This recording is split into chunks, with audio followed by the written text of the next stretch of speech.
Tonight we present Niels Bohr's letter. Copenhagen, Denmark, February 1920. In the dark and cold streets of the city, scientific advancements in quantum theory were still in the early stages of understanding. The world was witnessing a series of fascinating developments, but also questions that seemed to have no answer. The laboratory of Niels Bohr, one of the pillars of modern physics, was in full operation.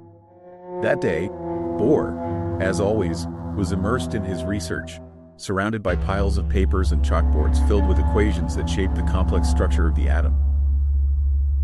However, an anonymous letter would change the course of that night.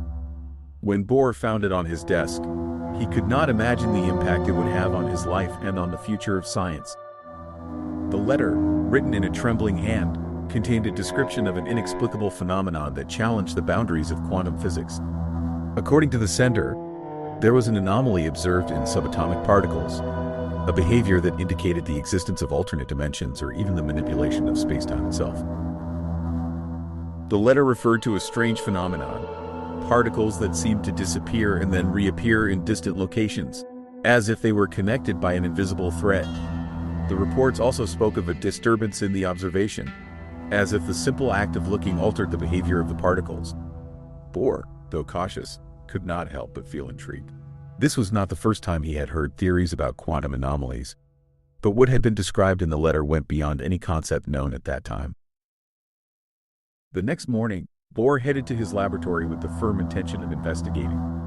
In the calm before the discovery, he and his team began conducting a series of experiments to test the claims described in the letter. However, as they progressed, the results were perplexing. Particles fired through a particle accelerator began to exhibit behaviors that defied logic. At first, it seemed like the experiment was being carried through correctly, but soon erratic readings began to appear, electrons that duplicated and then suddenly disappeared, as if they had never existed.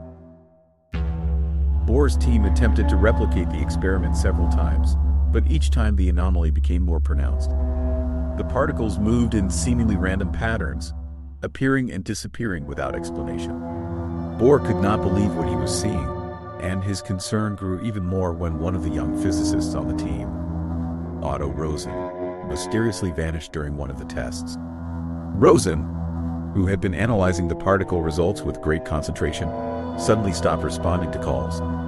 When Bohr and the rest of the team entered the laboratory, they found the control screens with incomprehensible readings and, most strangely of all, Rosen's empty chair, as if he had vanished into thin air. This event shook the scientific community in Copenhagen. Rosen's disappearance, along with the strange results from the experiments, seemed to suggest that something much more serious was happening. Some speculated that it could be an accident, an unexpected reaction from the experimental equipment. Others, more cautious, began to suggest that the quantum anomaly described in the letter could be related to much more complex phenomena, possibly connected to what some theorists called quantum entanglement, a phenomenon where particles could be correlated in a way that seemed to violate the laws of classical physics. In the midst of the growing uncertainty, Bohr decided to investigate further. He sent an urgent message to Albert Einstein, his colleague and friend, who, despite his skepticism regarding some areas of quantum theory, agreed to collaborate in the investigation. However, what Bohr and Einstein would discover next would not only challenge the known laws of physics but open the doors to a completely new understanding of the universe. As Bohr delved deeper into the data, the experiments continued to yield stranger results. The particles seemed to be connected in a way that defied all understanding. As he observed them, Bohr began to notice something even more perplexing. There were moments when the particles seemed to split and then reunite, as if they were interacting with something beyond the visible reality. But the most unsettling thing was the sense that someone or something was manipulating the results on purpose. The scientific community began to talk about an even stranger theory, that the particles were being influenced from another plane, perhaps from an alternate dimension. Some of Bohr's colleagues suggested that they might be witnessing the action of an unknown quantum field operating on levels beyond our usual perception of space and time. However, none of them could provide a definitive explanation of what was happening. Things took an even darker turn when disturbing rumors began to spread from nearby cities.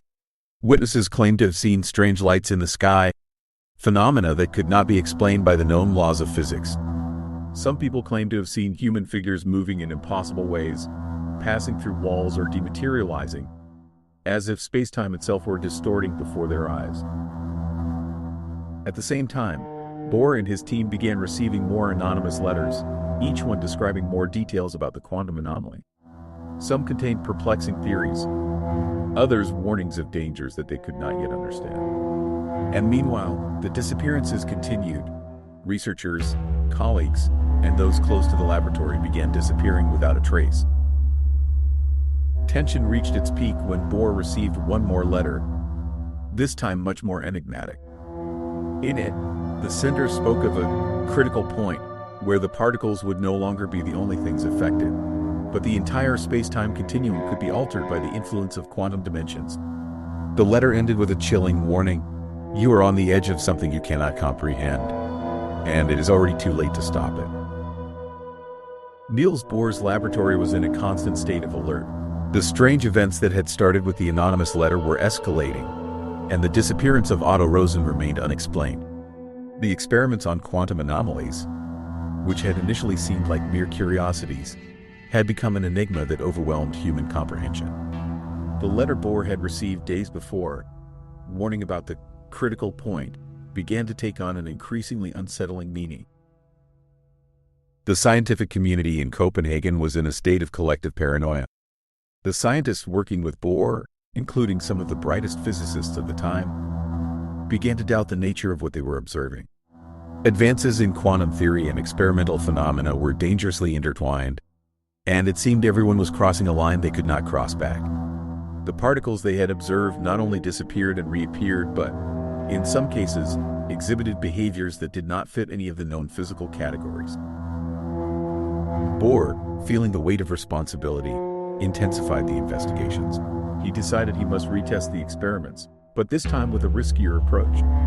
With the help of Einstein and other collaborators, he prepared a series of trials with a new variant of particle accelerator that would allow them to observe the phenomenon under extreme conditions.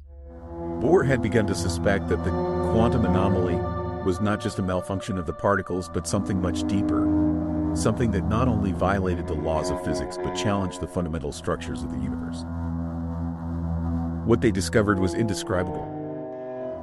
During one of the experiments, when the particles were accelerated to near light speeds, something strange occurred. Space-time began to distort in an observable way. The particles not only moved unpredictably, but for a brief moment, reality itself seemed to become fluid.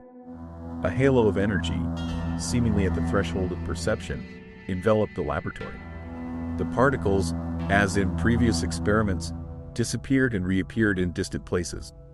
However, now, something much more terrifying happened. Within the vortex of quantum light, a figure appeared. An ethereal, blurry shadow that materialized briefly in the corner of the room before vanishing as quickly as it had appeared. Bohr's team watched in silence, almost breathless. What was that figure? Was it an echo from another time? A manifestation from another dimension? Bohr was on the verge of understanding something much greater, something that exceeded the physics he knew. His eyes fixed on the computer monitors, where the experiment data showed an even more perplexing anomaly, a curvature in time. At that moment, Einstein urgently arrived at the laboratory.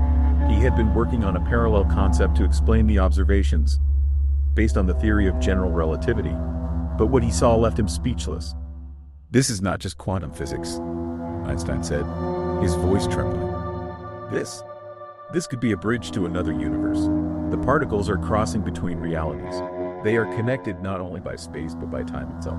Einstein's words echoed in Bohr's mind, but at the same time, a sense of horror overwhelmed him. If what they were seeing was true, if the particles really could travel between dimensions, the universe as they knew it might be nothing more than a game of entangled particles, moving and disappearing without purpose, without clear rules. But there was still more to discover. In the laboratory, as the scientists tried to analyze the data, another strange phenomenon occurred. The screens began to flicker, and the laboratory lights flashed in an irregular sequence. At that moment, A figure appeared in front of Bohr, a figure with an unknown face, dressed in clothing from another era. The presence could not be physical, but the witnesses began to feel a disturbance in the air, as if something unusual was occurring in space itself. The figure did not speak, but its penetrating gaze seemed to fill the laboratory with a sense of despair. No one knew who it was, but everyone understood that in some way, it was related to the quantum anomaly that had accompanied them all this time. In an unexpected turn, Bohr, with renewed courage, approached the figure, attempting to comprehend what was happening. As he did so, the figure disappeared as suddenly as it had appeared, leaving behind a sense of emptiness and palpable fear. It was at that moment that Bohr had a terrifying revelation. The strange events were not random, nor were they a malfunction of the instruments.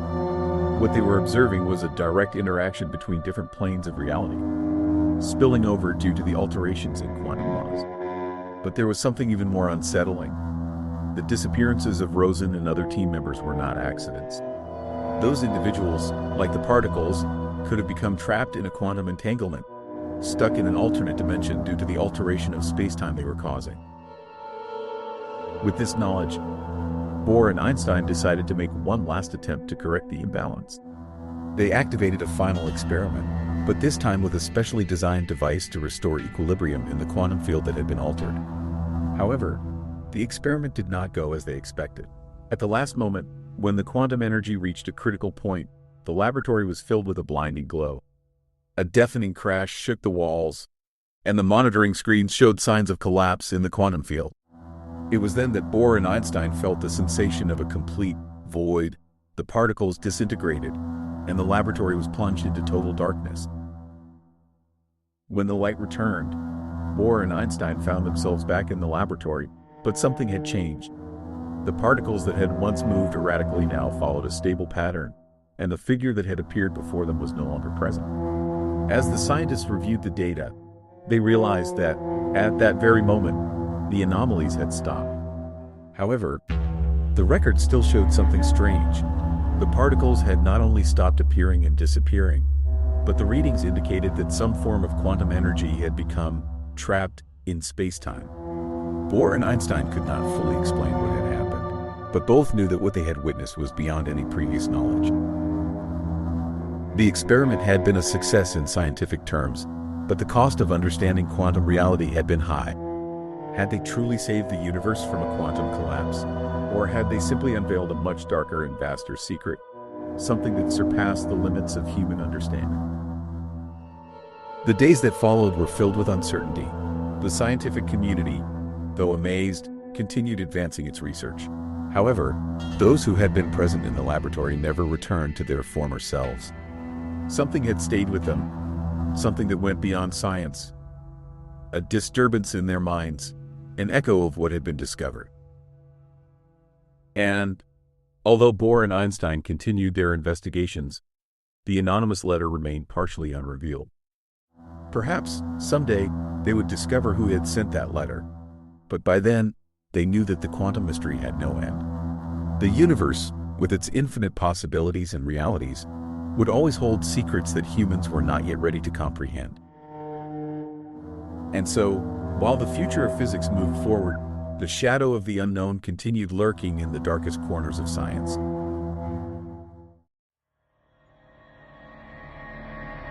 The questions don't end here, nor does our pursuit.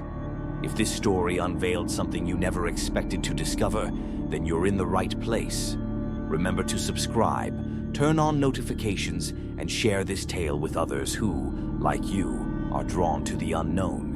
Here, mystery always finds its voice, until we meet again, where the inexplicable will once again serve as our starting point.